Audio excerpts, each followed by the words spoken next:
Today, I'm going to share a terrifying story posted by a Chinese university student on the forum about her personal experience while travelling in Beijing.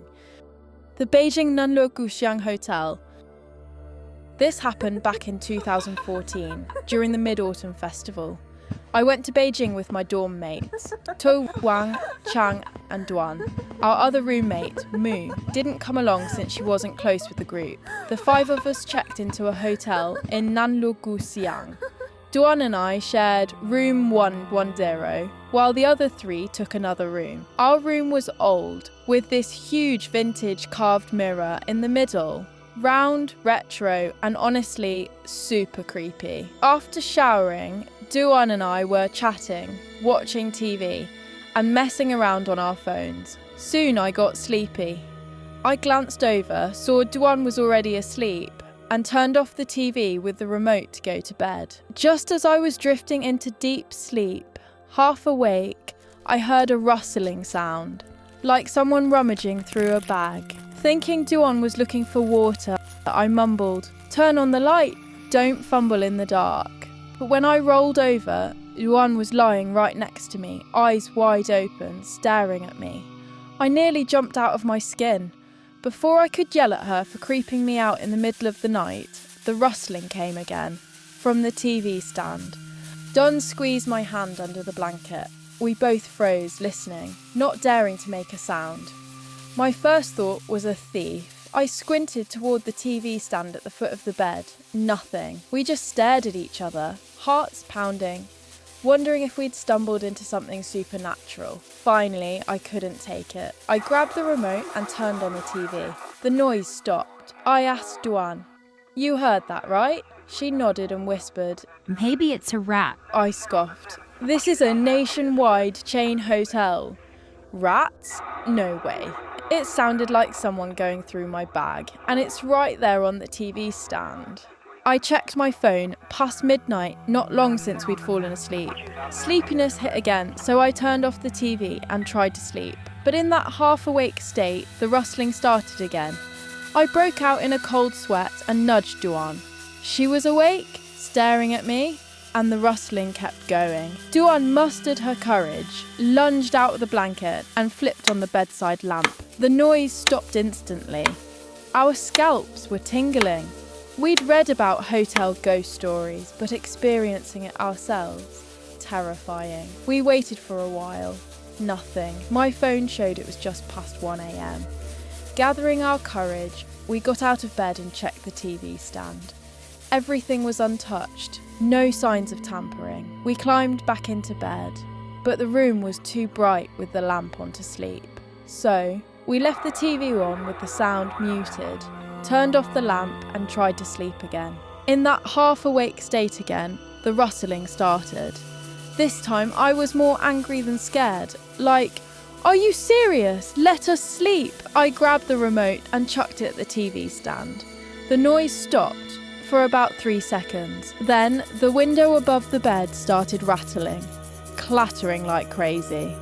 But here's the thing, it wasn't even a real window. It was one of those tiny prison-style slits, too small to open, just a sliding pane. The weather wasn't hot, it was even chilly that night.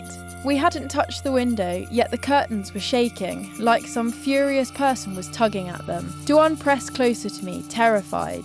I said, "Let's call the front desk and switch rooms." The phone was on Duan's side of the bed. I was against the wall. She grabbed it, looked back at me, and I'll never forget the fear in her eyes. "The phone's dead." I took it and held it to my ear. No sound, not even a dial tone. I tried calling the front desk. No response. I even dialed 110 for the police. Nothing. Suddenly, the curtains stopped shaking, and the room went dead silent. That silence was worse. We froze, lying stiffly in bed. We were exhausted but too scared to sleep. It was like something wanted us to stay awake, messing with us every time we dozed off. My head was throbbing, almost nauseous from the fear and exhaustion. After about 10 minutes of silence, we started to relax, eyes heavy. But then, my side of the bed started making noises. Rapid tapping, like someone flicking their fingers on the mattress. Not slow taps, but fast, chaotic ones, starting at the headboard and moving toward the foot of the bed. It repeated, getting faster and more frantic each time. Duan and I sat up, clinging to each other, tears in our eyes, but too scared to cry. I grabbed my phone and called Chang. Chang was in the room next to ours. My voice was shaking as I told them to come to our room and get us to theirs. Chang's super sweet. She heard the panic in my voice and rushed over. Soon, we heard knocking at the door. Duan and I counted 1, 2, 3 and bolted to open it. When Chang asked what was wrong, I stammered out the story, freaking them out too. By now, it was past 2 a.m. We all crammed into their room, avoiding the topic. I posted a status online saying I was terrified. Chang asked if we grabbed the room key. That's when I realised, in our panic, we hadn't taken it, and I wasn't even sure if we closed the door. I was worried about our stuff, but too scared to go back and check. Duan and I were wide awake, but the other 3, who hadn't experienced it, didn't react much and soon dozed off. Duan and I huddled together. About 10 minutes later, the wall facing us, the one connected to our room, started making rhythmic banging sounds. Every second or two. Chang, Wang and To sat up, and all 5 of us stared at the wall. It kept going. Wang, a fiery northern girl, was probably scared deep down, but she gets annoyed when her sleep's disturbed. She stormed out of bed, marched to the wall and banged back hard. She yelled, "Keep knocking, you jerk!" The banging actually stopped. I don't know when, but I eventually drifted into a hazy sleep, plagued by nightmares. In my dreams, I was running in a qipao, but the person wasn't me. It had someone else's face, yet I knew it was me somehow.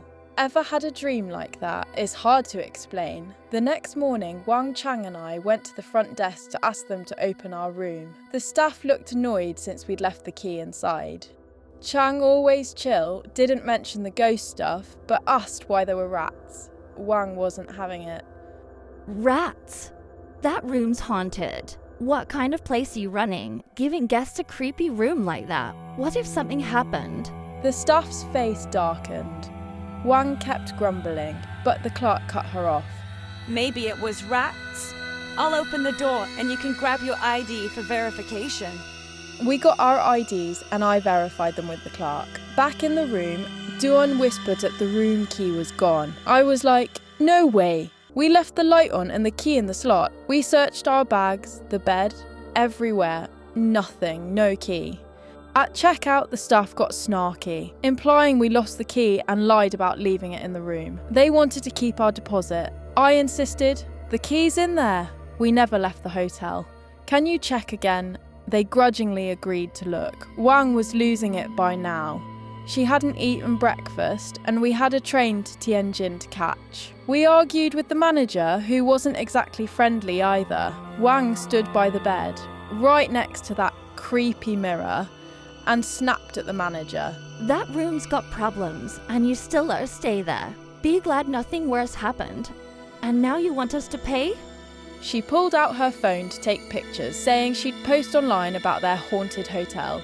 The clerk tried to grab her phone. In the scuffle, Wang dodged, flailed her arm, and accidentally hit the mirror. It crashed off the wall, shattering. Wang's tall and strong, but not that strong. The nail holding the mirror was still in the wall.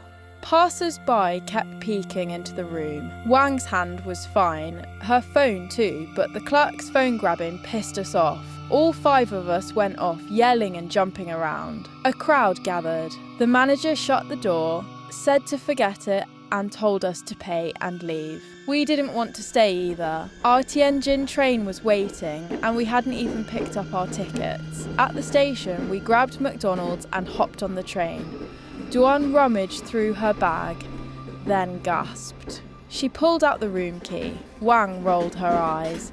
You idiot. It was in your bag this whole time, causing all that drama. Duan kept muttering. No way, that's impossible.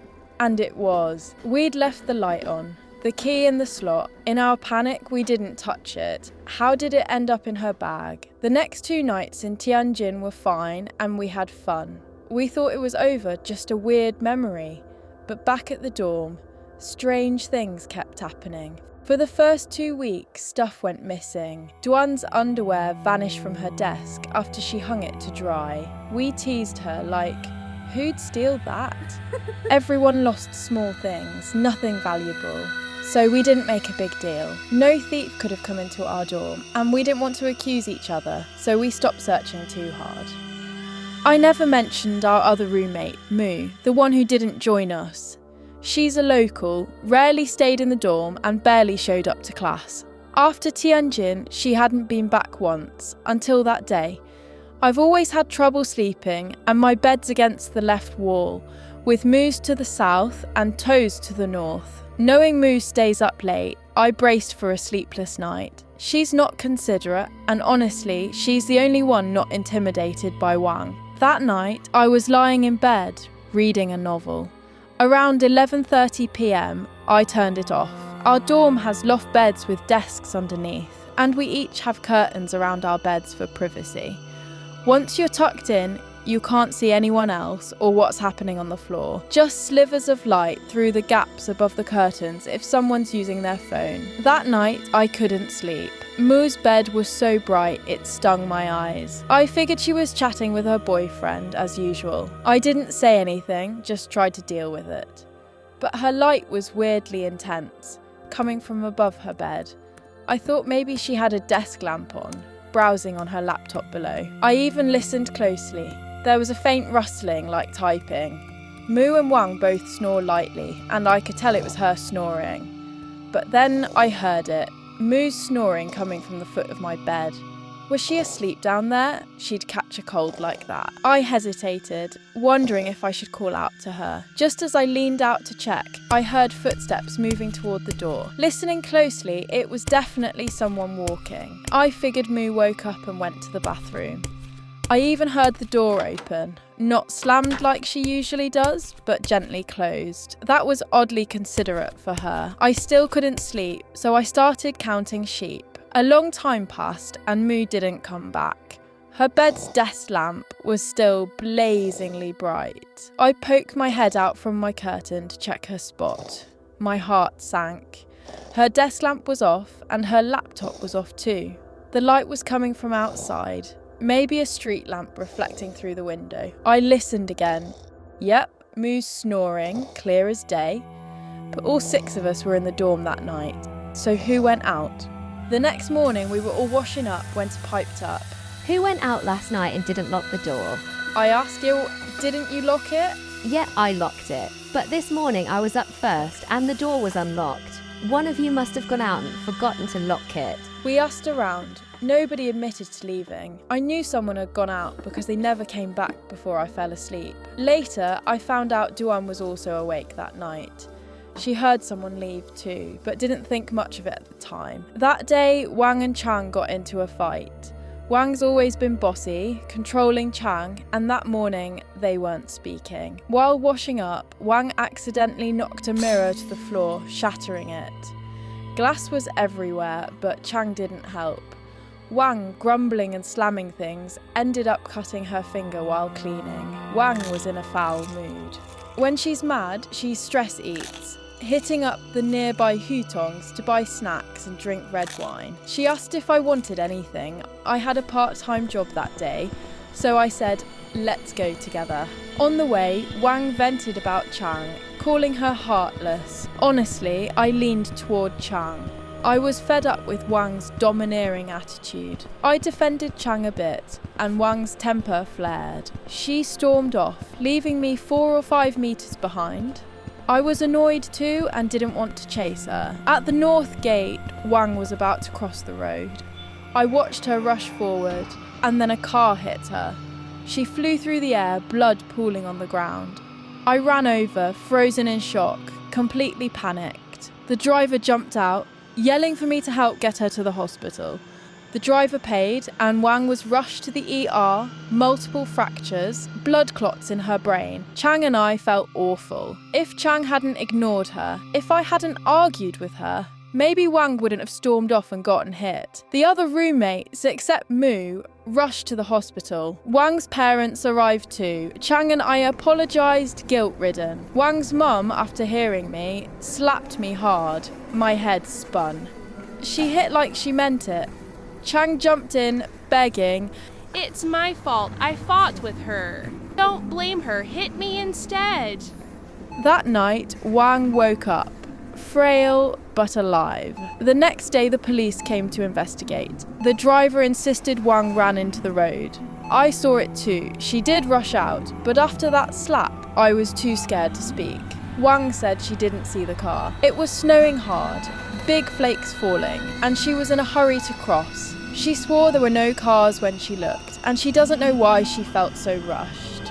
Wang's mum insisted Chang and I were to blame for her injuries, demanding we call our parents to figure out a solution. Wang, despite her usual tough attitude, stuck up for us. Maybe after brushing with death, she didn't want to hold grudges. Soft hospital hum, clinking dishes. During Wang's hospital stay, Chang and I took turns looking after her since her parents were busy with work and couldn't be there every day. One night I was with Wang. After dinner, she complained about being sleepy. It was only around 7 p.m. I started reading a book, prepping for midterms.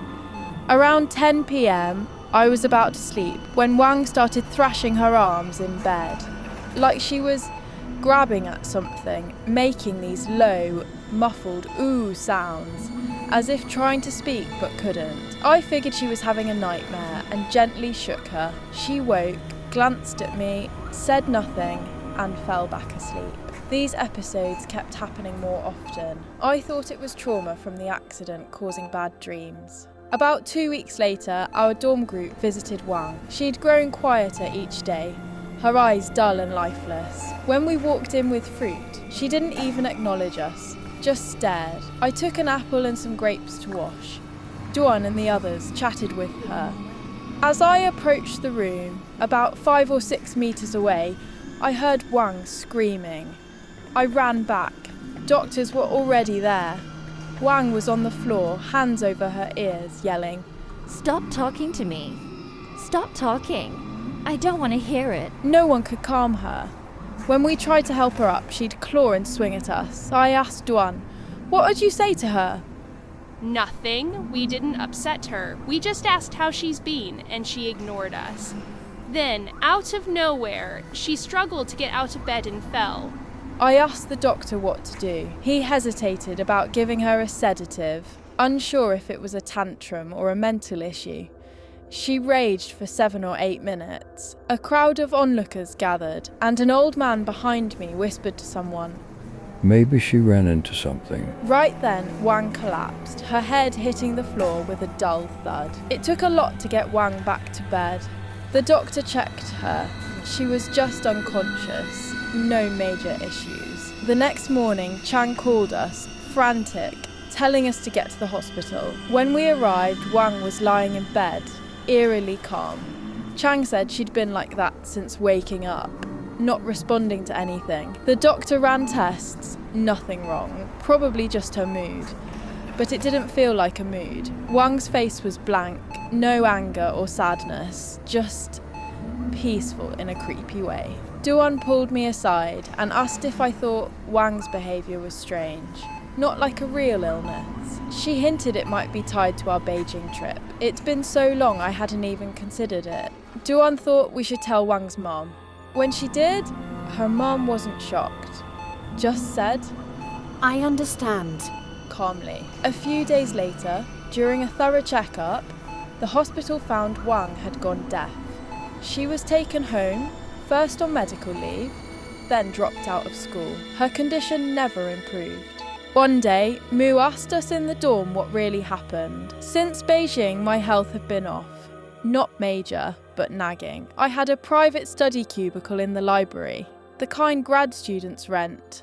Sometimes after class, I'd stay there until evening. One day, napping at my desk, I felt someone violently shake my chair. It's not a wooden chair, it's leather with a curved steel base, not 4 legs. When shaken, it sways back and forth, small but fast. I thought it was Duan. Her cubicle's next to mine. She gets bored and pops in to chat, sometimes hiding my phone or stealing snacks while I'm asleep. Groggy without my glasses, I sat up and glared, ready to scold her, but a dark shadow darted out of my cubicle.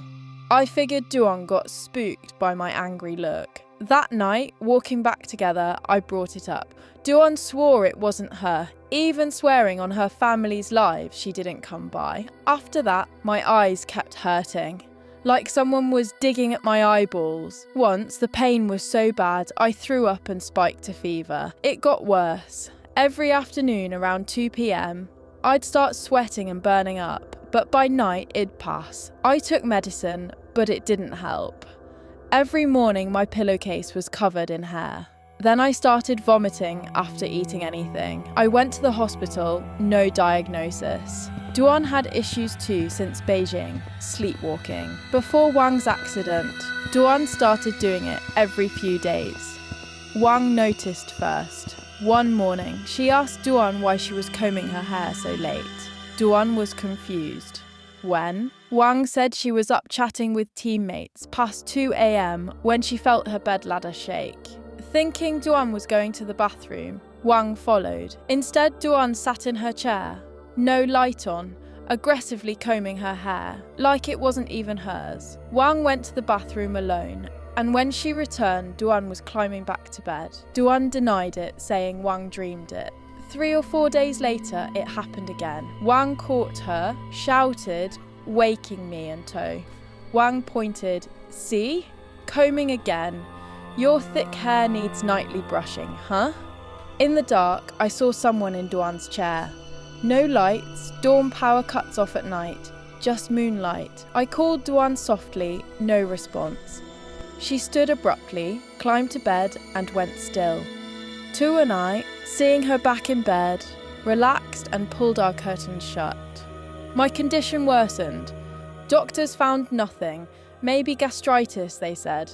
But I lost 25 pounds in 2 months, looking gaunt. I told my family, thinking it was a serious illness. I took leave, saw doctors, Western and Chinese medicine. Nothing. My grandma, old school and superstitious, wondered if it was something unclean. She mentioned it to her card-playing friends, and one knew a spiritual healer. That afternoon we went to Grandma's, and the healer, a grandma too, came over. She had us prepare my usual rice bowl and 4 chopsticks. She pulled a small vase-like bottle from her bag, sealed with a red cloth, and poured clear liquid into the bowl. She balanced the chopsticks in pairs, standing them in the liquid. She asked me to name deceased family members. I listed my grandpa, mom, great-grandparents. No reaction. Then she asked if I'd encountered anything odd. I mentioned the Beijing hotel stay. Before I finished, the chopsticks snapped together tightly. She let go and they stood upright in the bowl on their own. I'd never seen anything so creepy. She removed them, but they stayed clamped until she poured out the liquid, and they scattered. The healer told us to buy paper money, paper figures, and a paper car to burn at a crossroad that night, apologising for any offence caused by ignorant kids. But the next morning I felt worse. My body ached, and my arms were covered in purple pinch marks. My family called the healer again. She said it didn't accept the offering. She had no other solutions. Knowing something was haunting me gave my family direction. We sought out various spiritual healers, spending a fortune. Most were scams, drinking talisman water, rubbing ash, being whipped with willow branches, rolling over barely smouldering coals. Nothing worked. Eventually, Duan's family found a real expert. Besides her sleepwalking, Duan had red patches all over her skin, like a rash, but no medicine worked. Back home, I told Duan about my health issues and how we were exploring spiritual healing. Her family doubled down on that path and found a young guy, an uncle. Duan and I are from the same province. just a 40-minute train ride apart. This uncle said we had to return to Beijing, to the source of it all. My parents, desperate, took me to meet Duan's family, and we headed to Beijing together. At first, my parents didn't trust this guy. He was too young. But Duan swore his family had been doing this for generations. Totally legit. We went back to that hotel and demanded room 110. The front desk kept pushing other rooms, insisting they were free. We stood our ground. After a tense standoff, they called the manager. Shockingly, nearly 6 months later, he recognised Duan and me. He smirked, not a friendly smile, but a mocking one. Back for more, huh? You guys keep coming. How's your friend? The big one? I told him about Wang. He grinned, saying, Still daring to come back. Chasing fame or money with this, huh? Duan and I were baffled. In his office, we explained our purpose, and he relaxed, letting us have room 110. That night, the uncle stayed in room 110 alone. Past 10 p.m, he called Duan and me in. He told us to stand in opposite corners. No turning, no talking, no moving, no matter what we heard or saw. He gave us each a copper coin tied with a red string. If something pulls the string, throw the coin, he said. My nerves were shot. He shut the curtains, killed the lights, and the room went deathly quiet. Nothing happened, but fear gripped me. My heart was pounding so hard, I wanted to scream. The silence was suffocating, like it was crushing my chest. I started shivering, teeth chattering, knees weak, not from ghosts but raw terror. Then it came, soft rhythmic knocks on the TV stand. Unlike our first night here, when I doubted what I heard, this time I knew something was in the room. I just didn't know when it'd pounce or what it'd look like. Duan later said she was so scared she cried silently, nose clogged, breathing through her mouth, tasting her own snot. After what felt like hours, probably minutes, something yanked my string. I froze, clutching the coin. It tugged 4 or 5 times, nearly spinning me around. Before I flung the coin, the pulling stopped instantly. I didn't dare move. Duan was silent too. Finally, the uncle flipped on the light and tapped our heads and shoulders 3 times each with a sword. Go shower and sleep, he said. We opened the door. Our parents were right outside, waiting. The next morning, Duan's red patches were gone. My appetite roared back and I ate without vomiting. My dad said he nearly stormed in during the ritual. He heard loud banging from the room, so loud passers-by debated calling the police. Neighbours even complained to the front desk. But Duan and I, we heard nothing but those TV stand knocks. On the way home, I was still down.